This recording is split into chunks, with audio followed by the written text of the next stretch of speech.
Hello guys, welcome to our channel D code. So guys, आज का हमारा topic है आइकन नवार। तो पहले आप चैनल को लाइक करें, कमेंट करें, शेयर करें और सब्सक्राइब करें। तो हम स्टार्ट करते हैं। तो मैंने यहाँ पहले फ़ॉन्ट ऐड कर लिया है।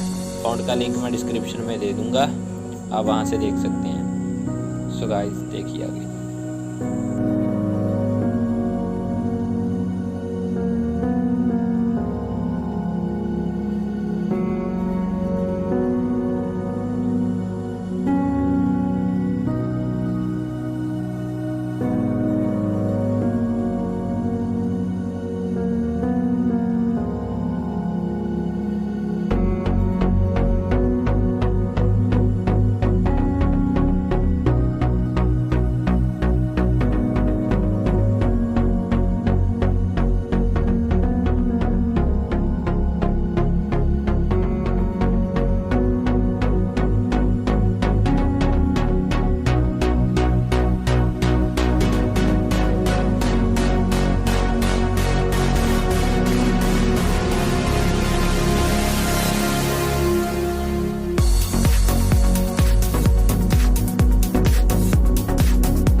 अच्छे से लग गए हैं।